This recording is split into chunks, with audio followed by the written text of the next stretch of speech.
اولا حضرتك بالنسبه لموضوع السياسات الاقتصاديه التي تجوع الشعب، انا اؤكد لك، انا ما اعرفش طبعا حماده كويس، يعني انا اعرفه ازاي حضرتك كده، بس انا يعني 99% هو ما بيدفعش كهرباء من اساسه. ما بيدفعش كهرباء من اساسه. هو ما بيدفعش كهرباء.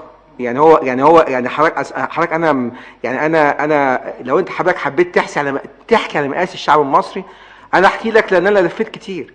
يعني انا مش جاي طبعا انا جاي من بفضل ربنا سبحانه وتعالى من طبقه متوسطه، يعني ابوي وامي موظفين وطول عمري الحمد لله يعني في مدرسه حكومه، واذا كنت درست بره في منحه، لكن انا شفتش انا كنت بلف في شغلي على الارياف.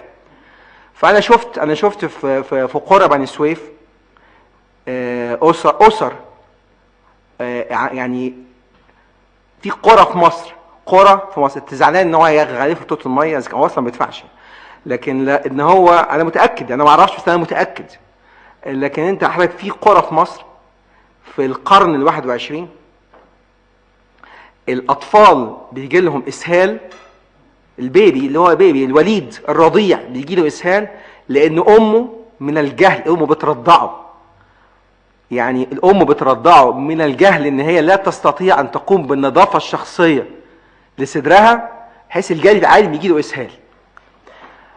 لا يوجد ميه ولا يوجد صرف صحي.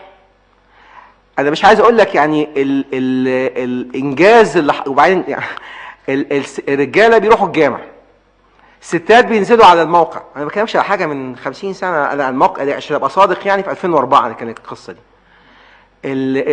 الستات بينزلوا على الغيطان وبيغتصبوا في مصر على بعد 150 كيلو من على بعد 120 كيلو من القاهره. في مصر مليانه مآسي. حلها مش العنف، حلها مش ان احنا نكسر كل شيء، حتى لو انت مختلف مع الداخليه، مش حلها هو التكسير.